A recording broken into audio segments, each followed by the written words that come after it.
You are listening to a Reformers Unanimous media production. Reformers Unanimous is a Christ-centered addiction program that directs those with stubborn habits or addictions back to God's support group, the local church.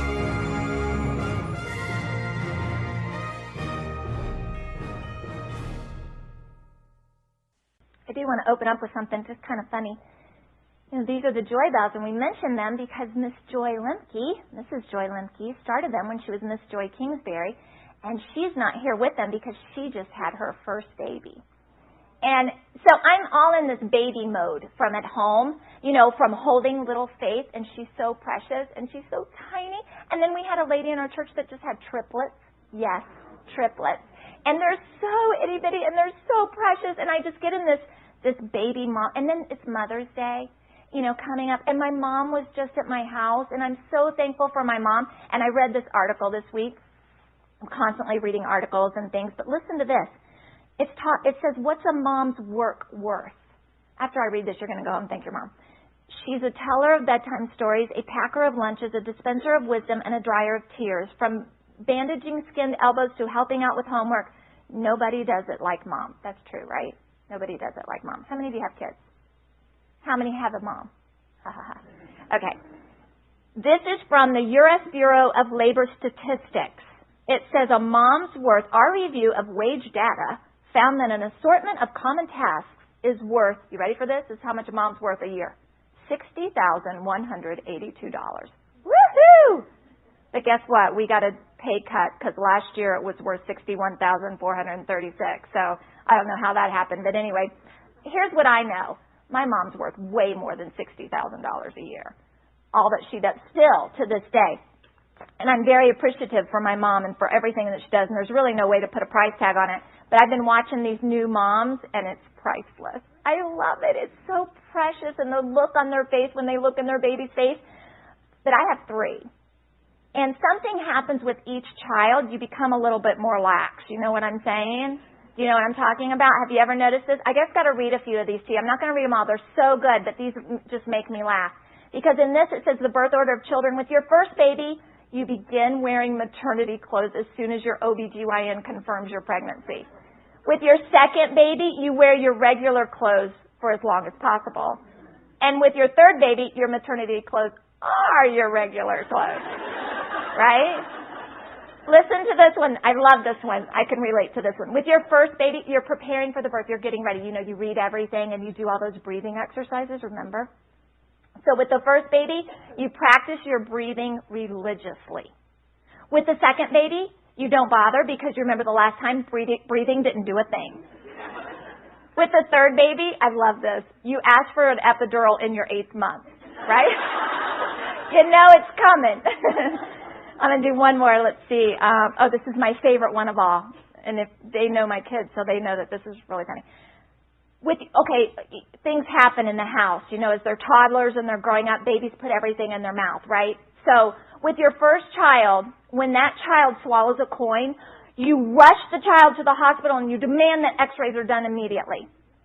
With your second child, when they swallow a coin, you carefully watch for it to pass.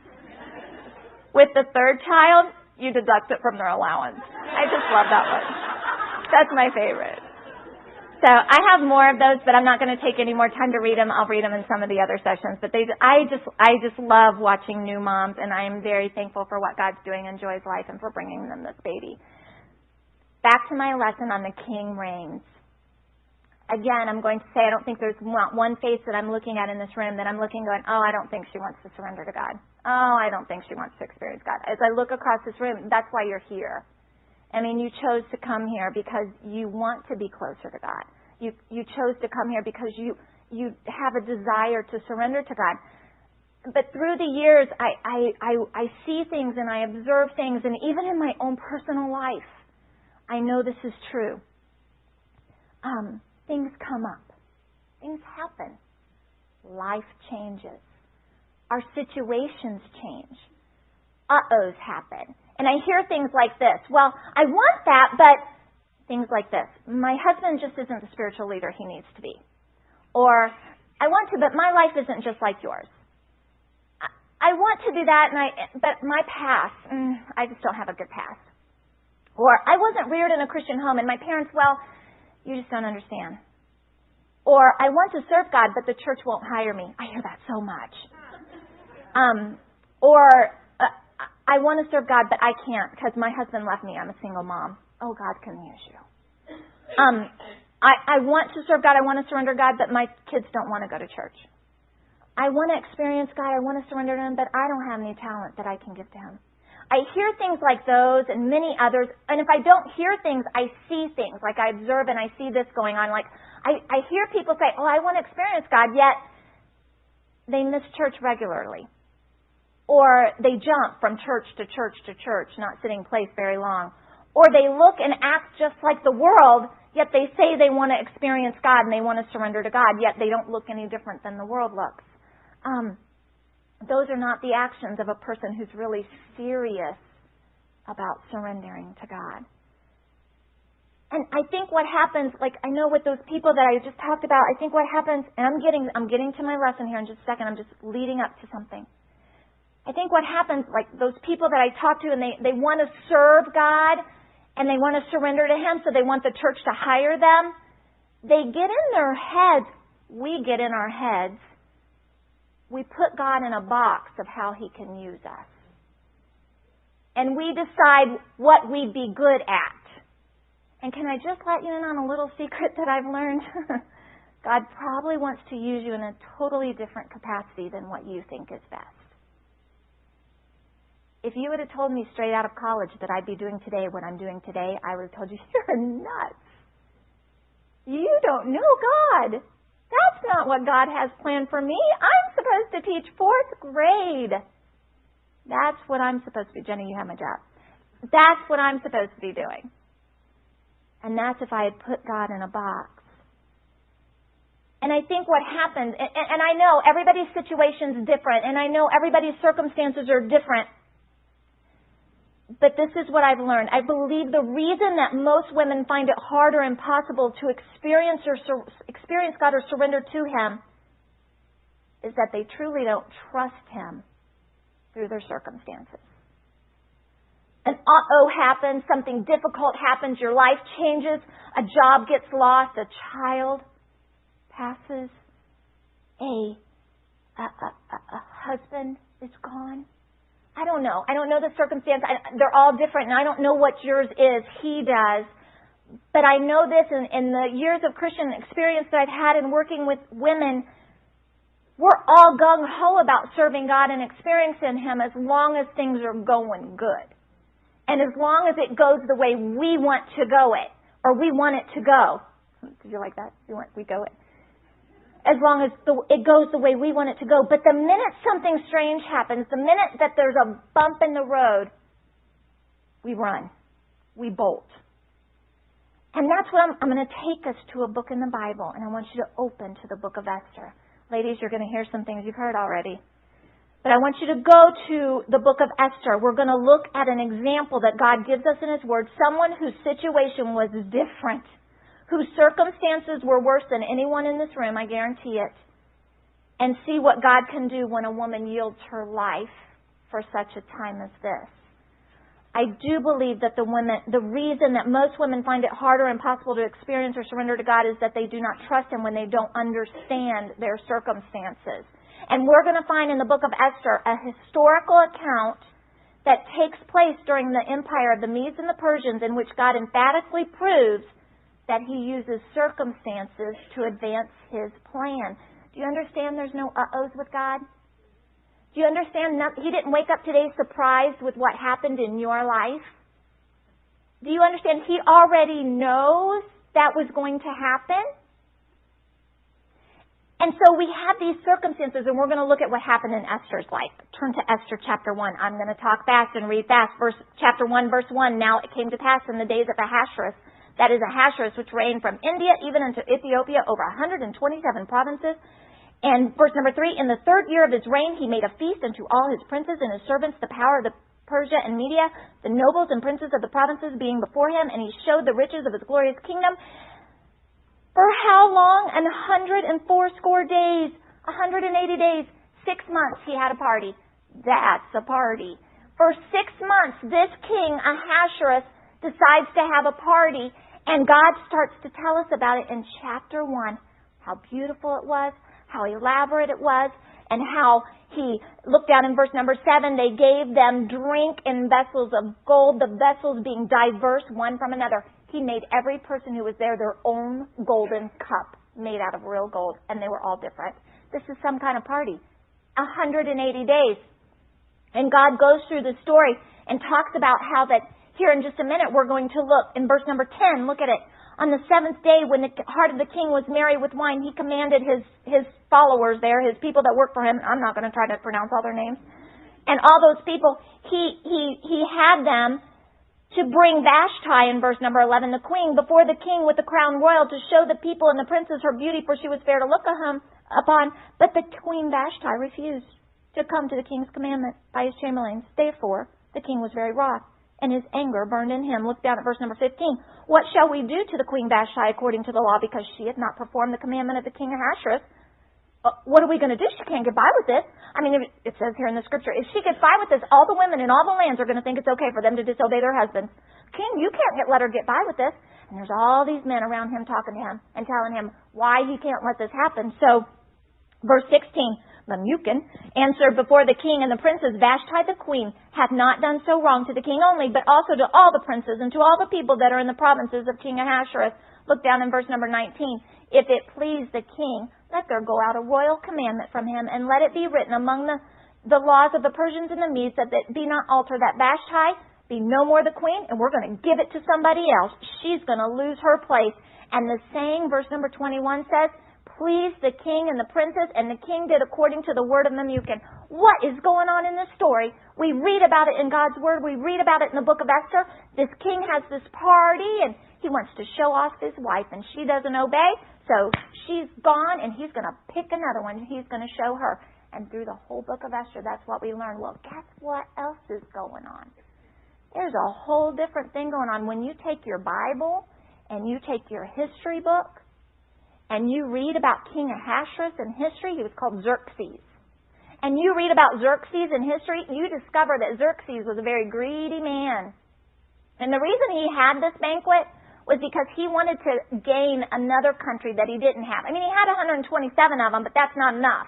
He had all the way from Africa to India, but that's not enough. He wanted Greece. And so he brought all these people together so that he could get Greece together, so he could win Greece. He could get them on their side. I'm going to have this big royal feast for 180 days. It's politics in the Bible going on right here. But guess what? God says, that's not the real important thing.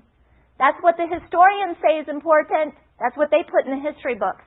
But God says, that's really not the big picture. And this is what I have. And I have these notes for you. You can get them in the bookstore when this is over. Number 1, chapter 1, things are not always as they seem.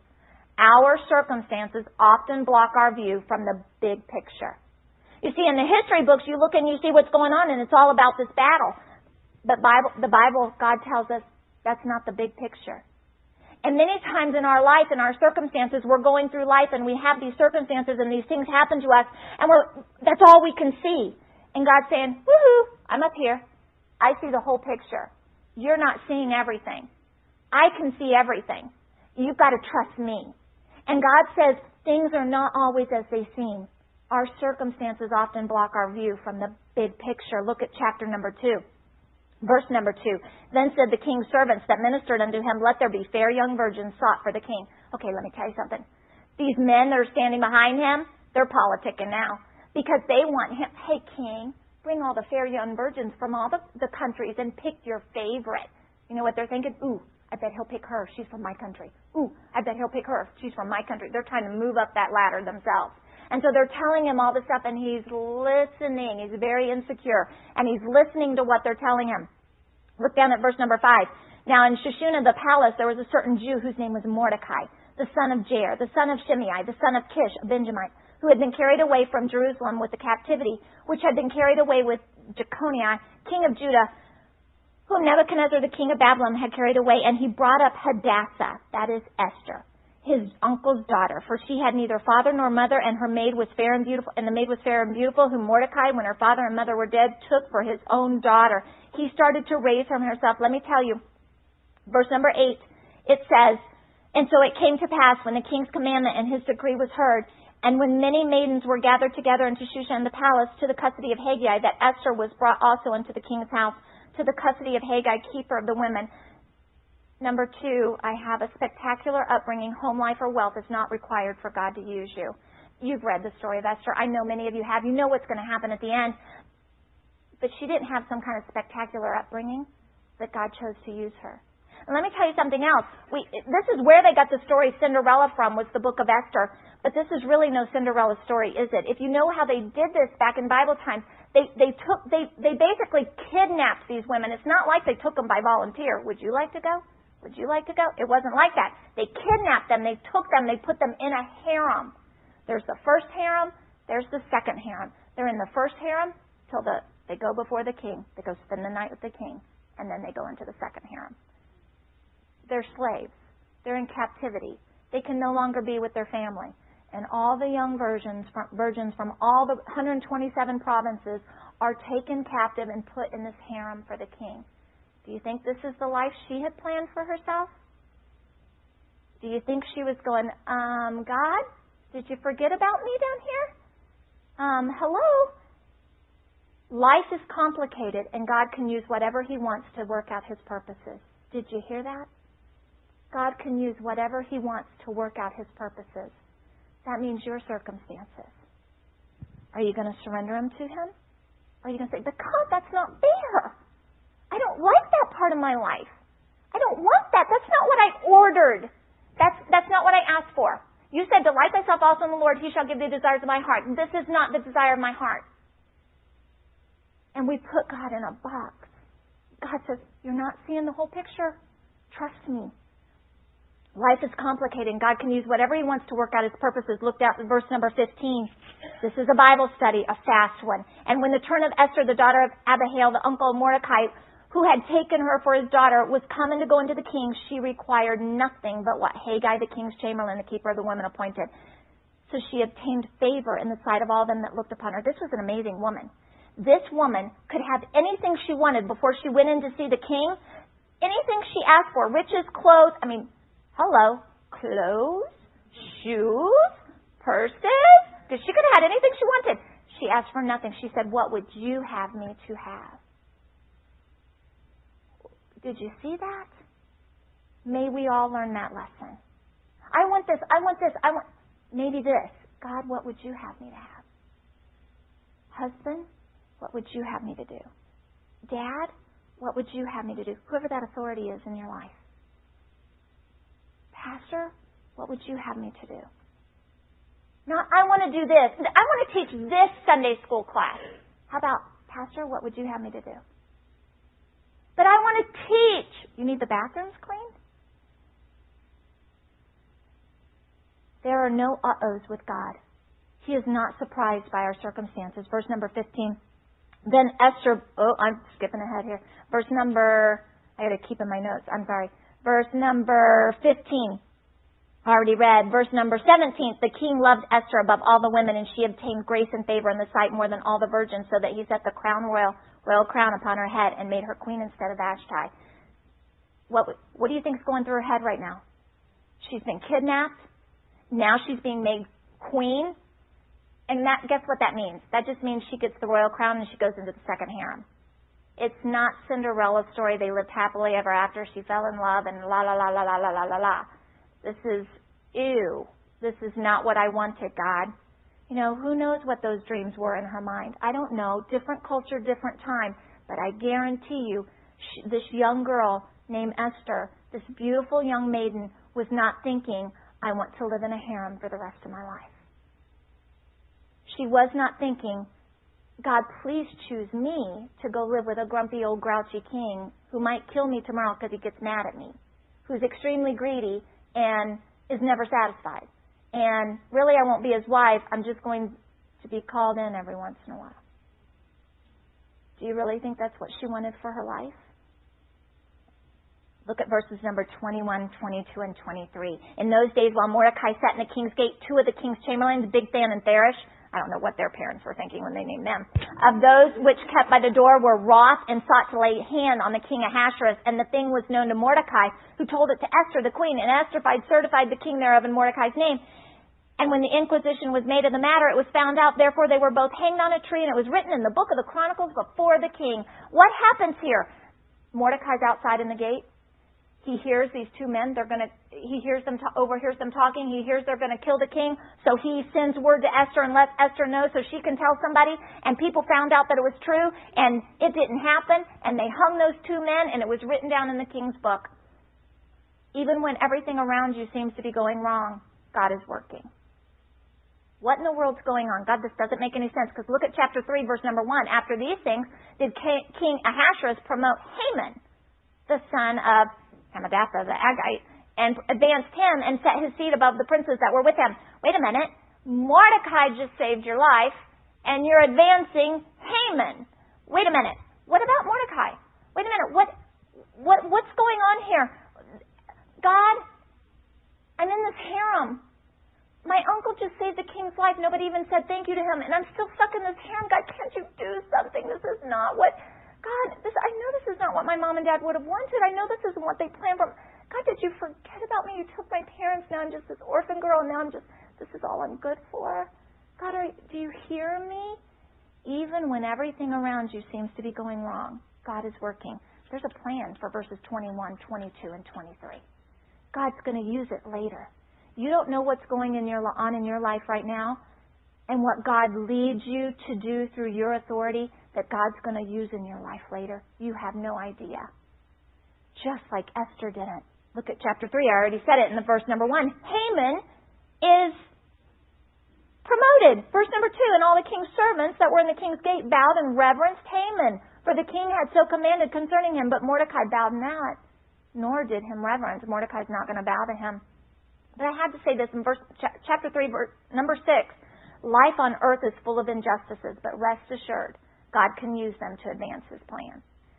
Life's not fair. Have you learned that yet? Unless you're just in the nursery, you already know that. Life is not fair, but guess what? God can use whatever circumstances are going in your life to advance His plan. And if you'll surrender it to Him and let Him have it, you'll be so glad you did. But don't you think Esther's still in there going, God, here I am. God, did you forget about me? Because look at verse number 15. The post went out, being hastened by... Oh, wait, let me go back. Verse number 8. And Haman said to the king Ahasuerus... Let me paraphrase.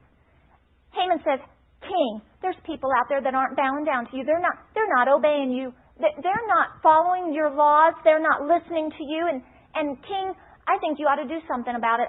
They shouldn't be allowed to get by with that. And he says in verse number 9, if it so please the king, let it be written that they be destroyed. And I will pay 10,000 talents of silver to the hands of those that have the charge of the business to bring it to the king's treasuries. And the king took his ring from his hand and gave it to Haman. And the king said to Haman in verse 11, the silver is also given to thee, and the people also to do with them as it seemeth good to do. He shirked his responsibilities. He didn't even know what Haman was talking about. Haman's talking about the whole Jewish kingdom. Because he's so mad at Mordecai, and if you knew what was going on in history and who he's a descendant of, you would know that his people have tried to kill the Jewish nation for years. That Haman's so angry and has such wrath against Mordecai, he just wants him killed, and so he connives the king and gets him to get permission so he can, verse number 15, the post went out being hastened by the king's commandment, and the decree was given in Shushan the palace, and the king and Haman sat down to drink, and the city of Shushan was perplexed. Remember, God does not always act immediately. At this point in the story, in the end of chapter 3, there's some 5 probably years that's gone on that Esther's been in the harem. 5 years. 5 years she's been praying. Have you been praying for something for 5 years? 5 years in her life, a circumstance that she wants to be gone. She wants God to change it. She wants God to do something different. God, where are you? I don't see your hand. Do you hear me? I'm praying this prayer to you. Do you even hear my prayer? Do you hear what I'm saying, God? Do you see my need? Do you ever feel like sometimes God doesn't hear your prayers? Maybe it's because He's just saying, wait. Maybe he's saying, wait, child, wait. It's just the timing's not perfect yet. Just hang tight. I have a plan. Esther, just wait. I have a plan. It's why I created you. It's what I made you for. And you don't understand, Esther, but people are going to celebrate and have a holiday in your name forever. But you don't know that yet, Esther. Just hang on.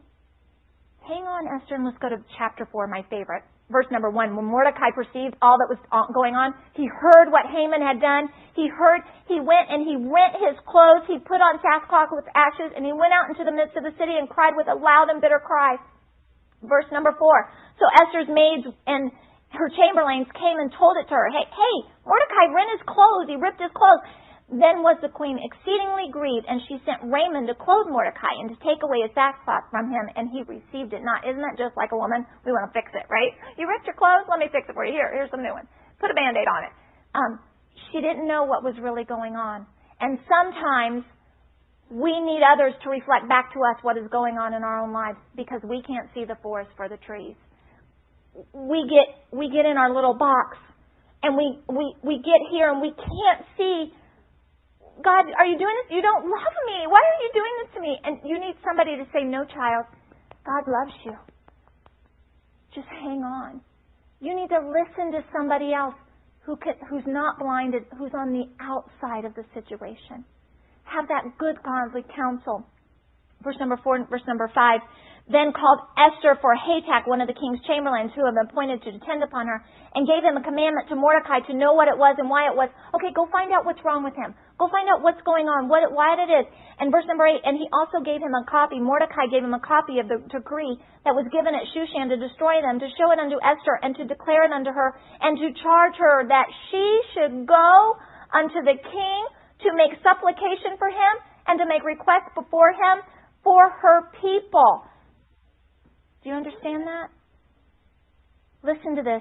Number 9. It is not a career that marks a service to God, but rather the ability or response to His ability. Are you available? The best ability is availability. You don't have to have any other talents. You just have to be available when God calls. It is not a career that marks service to God, but rather the ability or response to His ability to rise to the call whenever or however it comes. Do you understand? Mordecai is asking her to do something here that's really unusual. Look, verse number 10. Again, Esther spake unto Haman and gave commandment to Mordecai. Mordecai, all the king's servants and the people of the king's provinces know that whosoever, whether man or woman, shall come into the king into the inner court, who is not called, there is one law of his to put him to death, except such to whom the king shall hold out the golden scepter, that he may live. But I've not been called to come into the king these 30 days. It's been 30 days since I talked to the king. I can't just walk in there and talk to him. You don't understand. If I do that, he could have me killed. Do you want Mordecai? I can't. And look what Mordecai says in verse number 14. For if thou altogether holdest thy peace at this time, then shall their enlargement and deliverance arise to the Jews from another place. Hey, God's plan's going to happen if you're involved in it or not. Mordecai says, God's going to do it. Whether or not you are a part of it, but thou and thy father's house shall be destroyed, and who knoweth whether thou art come to the kingdom for such a time as this? Esther, who knoweth whether thou art come into the kingdom for such a time as this? Don't see your circumstances as obstacles. See them as opportunities. Who knoweth whether thou art come into the kingdom for such a time as this? Whatever your circumstances. Do you know what I see women? You know what I see happen? We get so afraid because we truly don't trust God when He brings these circumstances into our life, just like into Esther's life. Things we don't like, not nearly as bad, no doubt. I'm not in a harem, are you? Not nearly as bad, though can be horrible. And we get these circumstances and God gives us this opportunity and we're like, no, that makes me way too uncomfortable. I am not going there. I don't want to do that. No. And those circumstances hit and we bolt. And instead, what we need to do is get as close to God as we can. I shared this with the ladies in chapel. This is for Nellie. Nellie will appreciate this illustration. When I was a little girl, I used to go hunting with my dad. And I love to go anywhere with my dad. And he took me squirrel hunting one time, and we're walking along these railroad tracks. And I remember him saying, "Look, Wendy, there's a squirrel right there. See it?"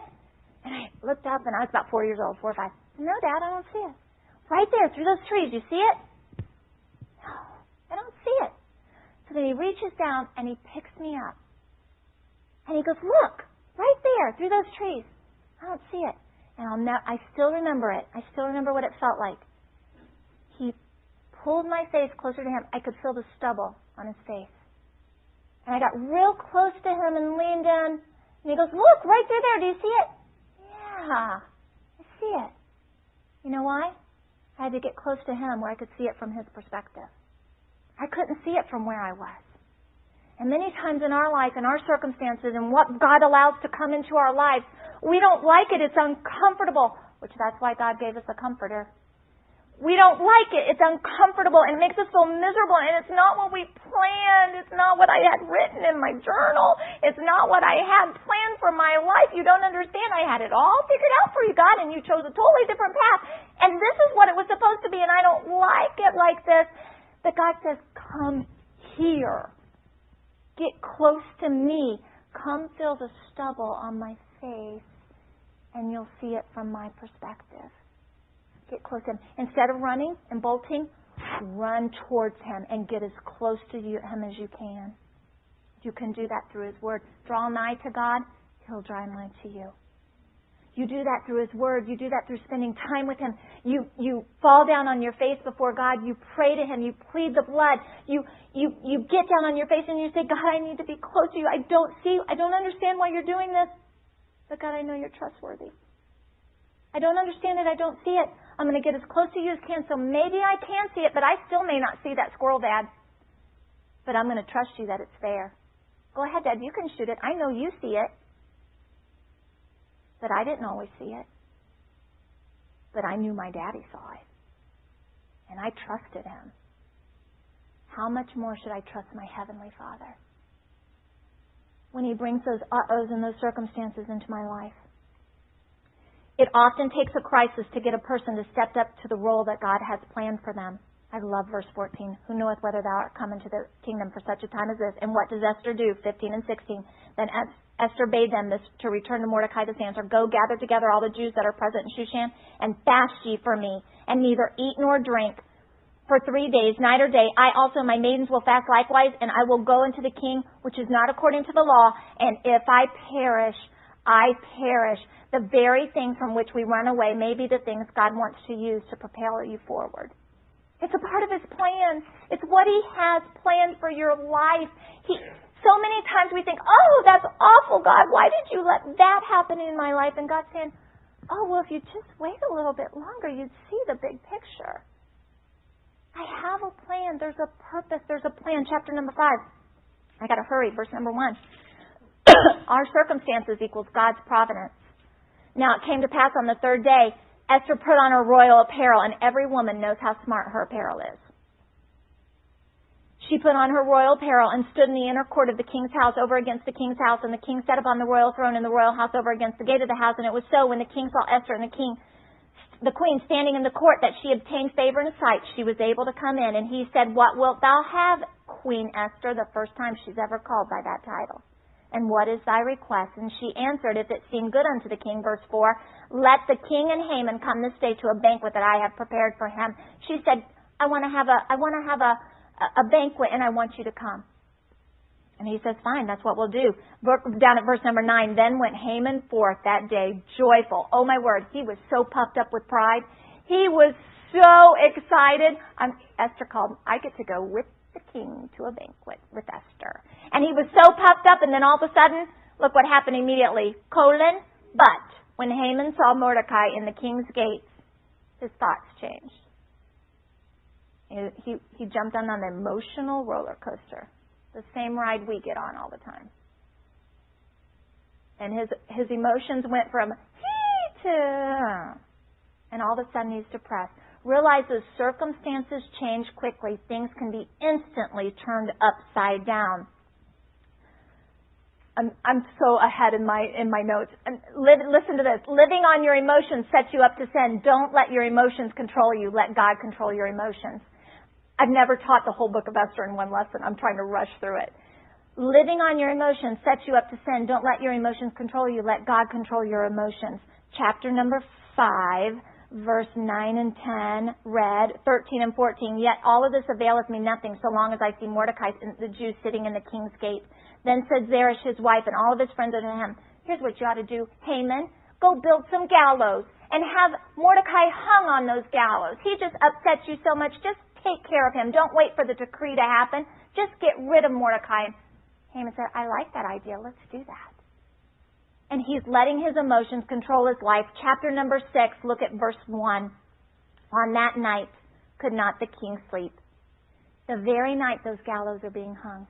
On that night could not the king sleep, and he commanded to bring the book of the records of the chronicles, and they were read before the king, and it was found written that what happened with Bigthan and Teresh and Mordecai.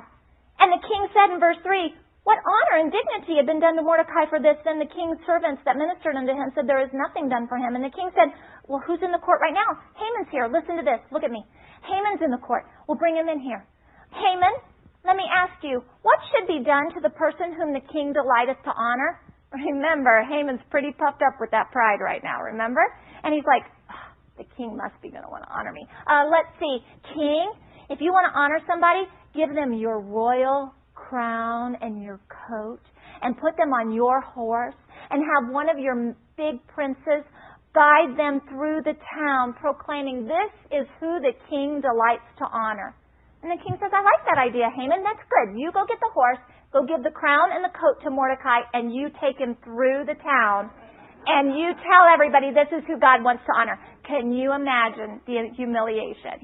God's plan, all working together. Do you know what's really incredible about the book of Esther? God's name's not mentioned one time. But you see His hand working throughout the whole thing. Do you understand? You may not hear God's voice, but you'll see His hand if you'll just look. Look for His hand. He's working. It may not make sense. You need to run to Him and get close to Him so you can understand what in the world could be going on. But even then, you may not fully understand. You know, we don't have the end of our life chapter. We don't have the end of our book yet. But God does. God knows why those circumstances are in your life. Let Him have them. Don't try to. God is in control even when circumstances are tense. I still keep getting a hold of my notes. Chapter 6. God's will doesn't always happen in big miracles. Sometimes it comes in the small events of life. The very night that Haman is building the gallows, the king can't sleep. He gets insomnia. Don't you think God had something to do with that? He gets insomnia. He can't sleep. And he says, okay, well, go bring me that book of Chronicles, the book about me. Can you imagine? Bring me a book about me and read it to me so I can go to sleep. Go get that book about me and bring it to me so it'll make me sleepy. Either that or it was really boring and he knew it was boring. So they bring it in, and of all chapters for them to start reading.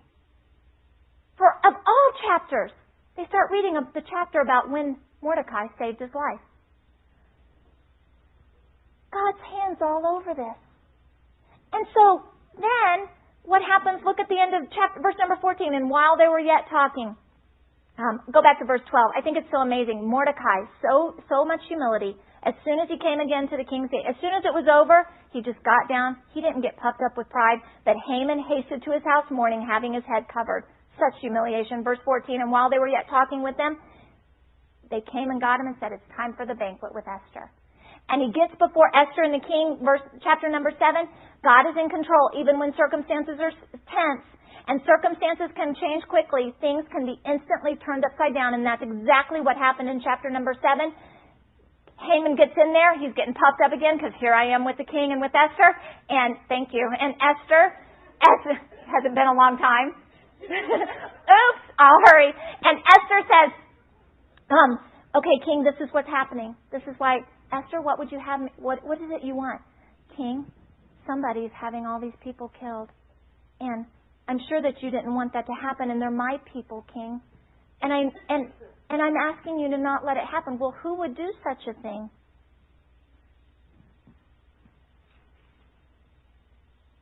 Verse number 7 of chapter 7. And the king, arising from the banquet of wine in his wrath, went into the palace garden, and Haman stood up to make request for his life to Esther the queen.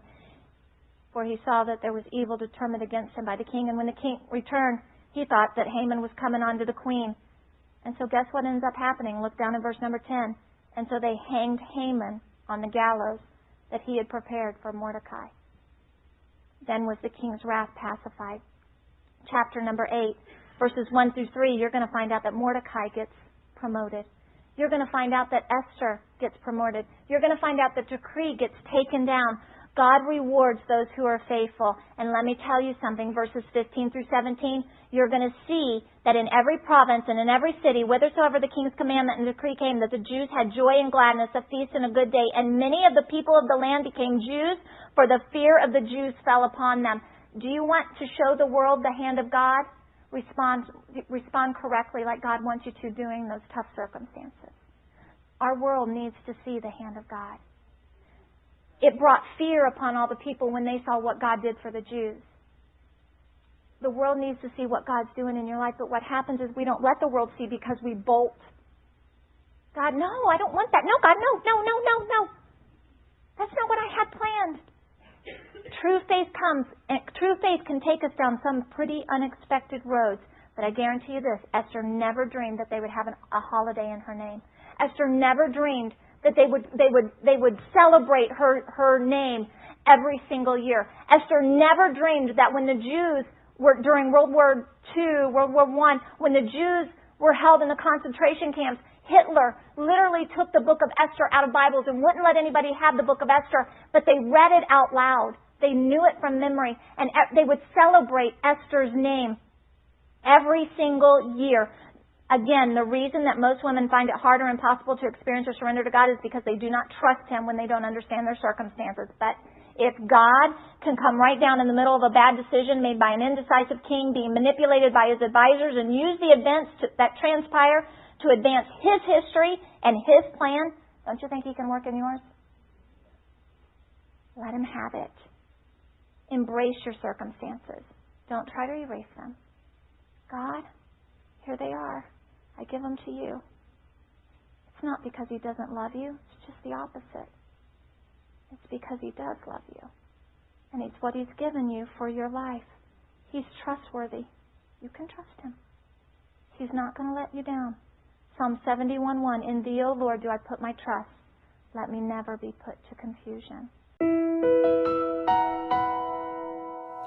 You've been listening to a Reformers Unanimous media production. If you would like more information on Reformers Unanimous or any of its discipleship ministries, please give us a call at 815-986-0460 or visit us on the web at reformu.com. That's reform and the letter U.com. In addition, you can write us at P.O. Box 15732, Loves Park, Illinois 61132. Once again, that's P.O. Box 15732, Loves Park, Illinois 61132. Thank you for listening, and until next time, may God richly bless you.